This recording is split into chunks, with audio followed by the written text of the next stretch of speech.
XRP and IOTA, major IOTA upgrade set for 2025.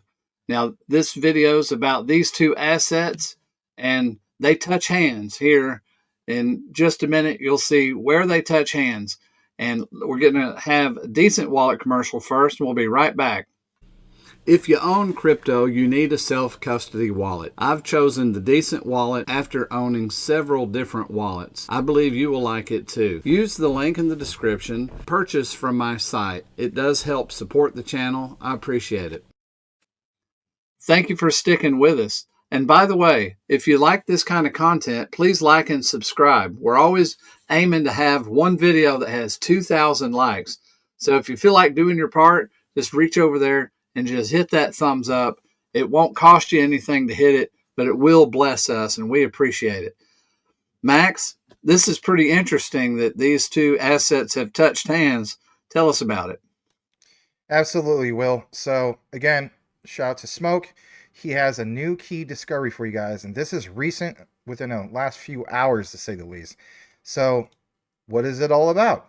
Well, basically, as we pull this up, he goes on to mention this major IOTA upgrade set for 2025.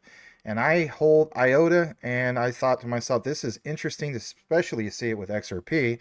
But he goes on to mention that during the bear market, IOTA, if you're not aware of it, has been quietly building, focusing on smart contracts, prototype launches, and testing critical advancements. While most overlooked it, this token has been laying the groundwork for significant growth. The timeline shows IOTA's development is set to culminate in 2025, marking a pivotal moment. Smoke goes on to mention that by then, those waiting on mainstream attention will likely face higher prices and diminished opportunities. The best investments are often the ones ignored or misunderstood. I couldn't agree more. That's why Smoke spent years researching IOTA, because its true value is hidden in plain sight. For many, fear and lack a understanding, well, that's going to lead to missed opportunities. But for those who recognize the potential, this could be game changer. And what do we have? Well, it's a little bit blurry because it was taken from a screenshot from a cell phone, but we can give you kind of like the gist. You see here the journey to programmability. I love the terminology. I obviously cover quant quite a bit, and it's all about programmable money. But even here, you see layer 2 EVM chains, the layer 1 Tangle, which obviously is part of the whole thing of IOTA, and layer 1 move towards smart contracts. They have a thing called Programmability Task Force, but again, you can see how they have this growth of development phase and beta testing. Well, where are we going now? Well, it's basically 2025 with IOTA being rebased. It's that launch of what they're trying to accomplish here. As I take you further into Smoke's research, this is where the whole thing of Ripple XRP becomes part of the mix. So what does Smoke basically have? He states that IOTA is the token of the future. IOTA, the most underrated ISO 222 token, mostly due to the lack of exposure to the right info. Many are chasing non-ISO coins, ignoring hidden gems like IOTA with massive upside potential. So I will be the one to unveil the truth on this misunderstood asset. All right, so here's just a brief on this for you guys who aren't aware of IOTA. It's the functionalities across sectors, microtransactions. You also have the whole thing of data integrity, scalability, secure device communication, of course, smart contracts. But this is what stands out for me when it comes to IOTA, everybody. It's micropayments for Internet of Things. I'll come back in the frame and talk about this for a brief moment. Both myself and Will are personally invested into Jasmy. Jasmy really stands out not only for Japan, but let's face it, their outreach when it comes to the Internet of Things. They're hoping to do things obviously here in the United States and of course abroad in other nations as well. For me, IOTA has to be part of my portfolio if I'm going to talk about things that are related to Internet of Things.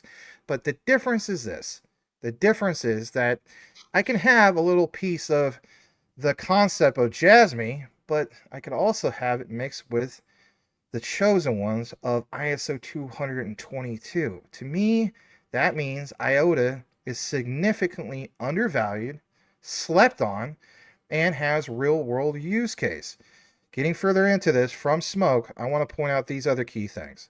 And that is, when he gets into the weeds about cross-platform interoperability, well, you got to keep in mind that, yeah, Internet of Things have to talk to other particular networks. And of course, that leads to data marketplaces, smart cities. I mean, all this is part of IoT, but there's so much that's to be mentioned here. Data privacy and security. Again, if I'm covering Jasmine, I also got to recognize IOTA. Well, is this documented in regards to Ripple XRP and the whole shebang? The answer is yes. What does Smoke have?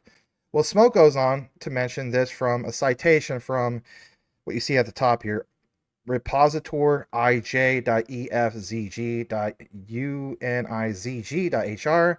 And it says here in the findings specifically that IOTA's technology is obviously capable enough to cover multiple sectors, and that they are currently involved in finance. Again, think about this. Finance, Ripple XRP, things like that. But it's not just that. It's just like with Jasmine, automotive industry, communication, social media, e-health, gaming, product, traceability, sensor networks, building smart cities, smart energy, smart farming, smart home. You get the gist. Now, this part about XRP is really interesting. It said, for example, that when you get further into the whole thing of these concepts, that when we see things about like XRP and whatnot, well, again, what does it mention here? It says, alongside RippleNet, XRP is used with companies such as Coil. It allows web monetization as a second option to traditional paid advertising. Users consume specific content. Coil uses ILP, which is the Interledger Protocol, in order to stream micropayments. XRP L, as in the XRP ledger, is ideal to provide low-cost, high-speed reliability payment channels. XRP in itself is involved also in asset custody. The point is XRP emerging also into existing financial systems. Would we see IOTA also emerging into the same thing through IoT? I think the answer is yes. And where we're also going with this whole thing is understanding that, again, Smoke does an excellent job with getting into the weeds of all of this stuff. Let's share this also on the other screen for you can understand it. As we zoom in on this other highlight that he has, he says some tokens and projects have use cases in many different industries. But in the case of IOTA, IOTA has been involved in gaming, finance, and automotive. But again, understand that at the very bottom of this, that when you look into European data protection, IOTA's technology is obviously capable to cover multiple sectors. They're currently involved in finance, automotive industry, and again, some of these key things. So smart wallets, partnerships, again, Internet of Things. Well, guess what? Here is something that you might not be aware of. IOTA staking rewards 10 to 15% APY coming in this year, 2025. These rewards will be generated from institutional players and, of course, governments participating in liquidity pools alongside retail investors.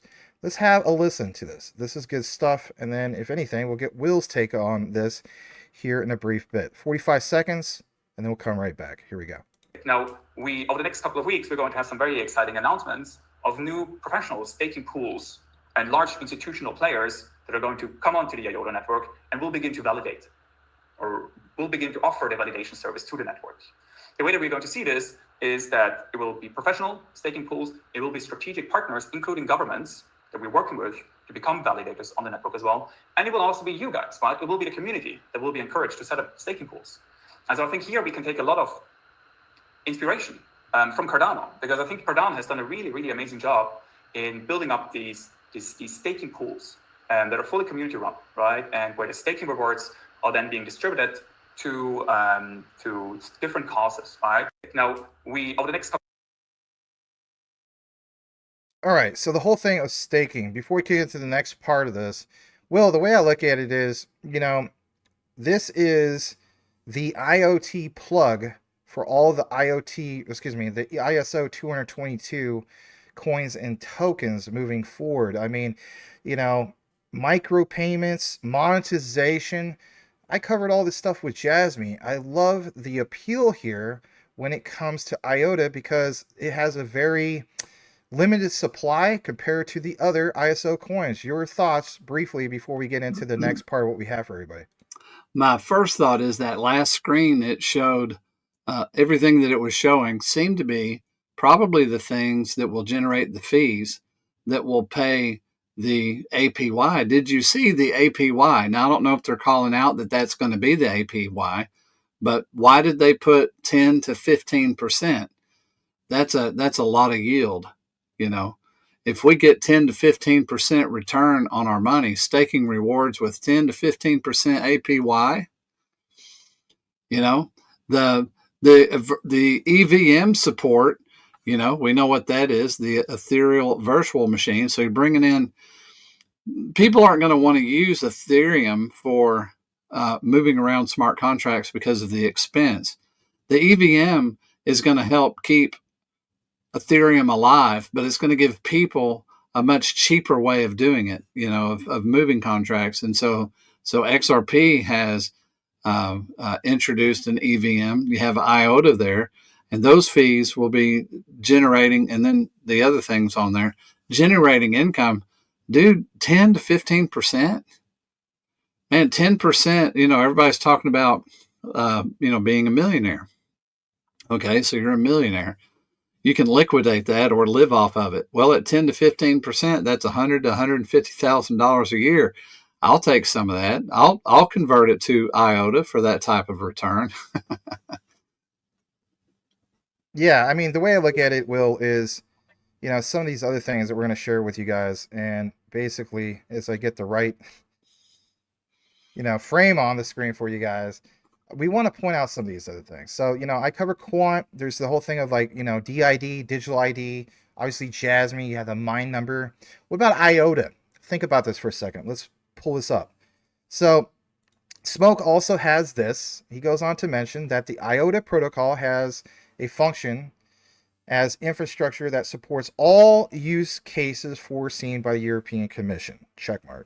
With initiatives like the IOTA-based digital passport and IP rights management platform, the protocol demonstrates its ability to address challenges in digital identity, traceability, and secure data sharing, aligning seamlessly with the European Blockchain Services Infrastructure EBSI for a sustainable and digitally connected future.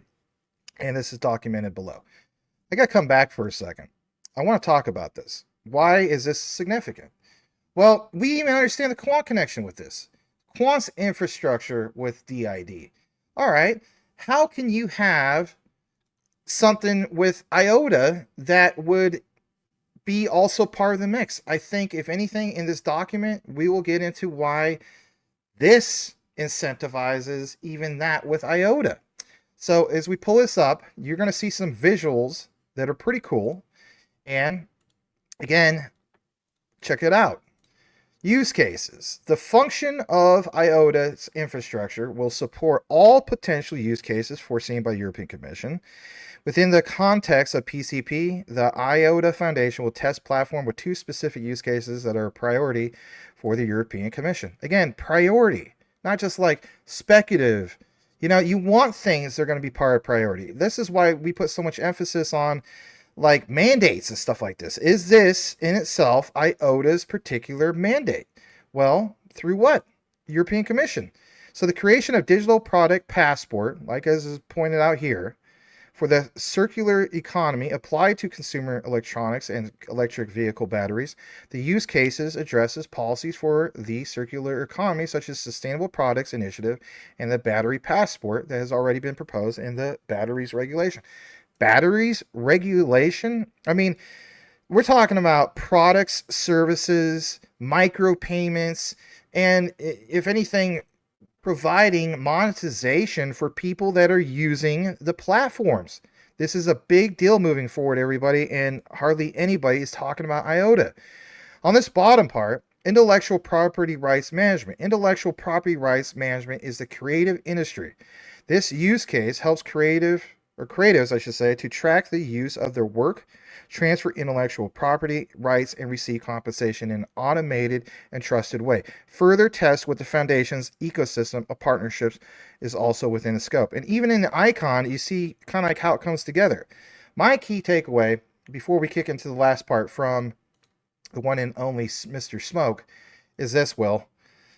I think we got to look at this from this perspective. You saw Larry Fink, in these interviews last year and the year before, talking about the tokenization of real world assets. And we've been there and done that. But now you have IOTA as that plug for what? For data democratization. ISO 222 is compliant. It's part of that list of those tokens. And it hits all these areas of what Larry Fink of BlackRock was talking about. But the only difference is, compared to the other coins and tokens that we talk about, they're part of the ISO, is monetization. To me, this has to be one of the most slept on, undervalued of the ISO coins. Your thoughts?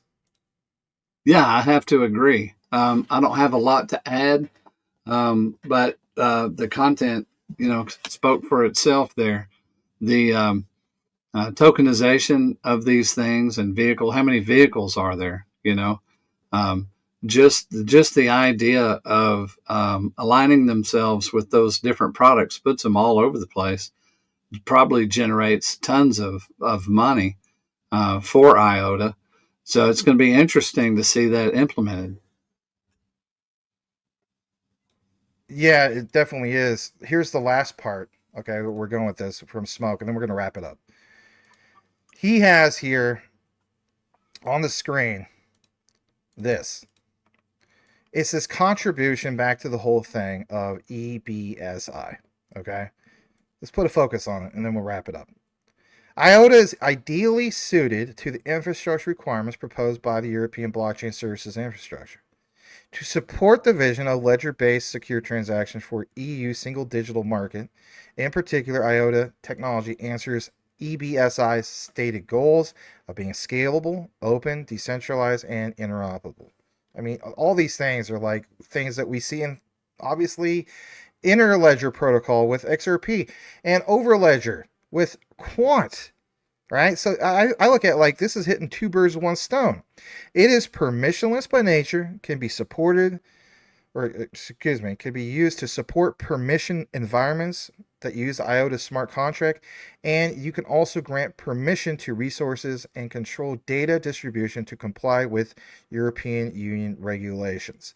This bottom part, EBSI pre-commercial procurement PCP now presents a unique opportunity to converge cutting-edge technology with the high standards of public digital infrastructure. So it's going to use all the bells and whistles of the Interledger protocol. It's going to use all the bells and whistles of interoperability through the Quant network and whatnot, right? And this is why Quant network has that interoperability with IOTA. It's like we point this out in documentation. Yes, there's this whole thing of Tangle, but again, when I got to the bottom part of this, I said to myself, what about IOTA and proof of work? It gets temporarily used to a sense. So look at this. IOTA's green credentials. No miners working on proof of work means much less energy spent in comparison to other blockchains. It's another driver of scalability and complements the European Green Deal, the European Union's overarching aim to making Europe climate neutral by 2050. So they have plans not just for the next 5 years, they're going out all the way to things like 2050. And I did mean to highlight this part.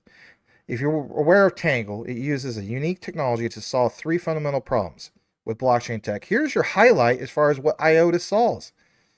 Solves the whole thing of high fees.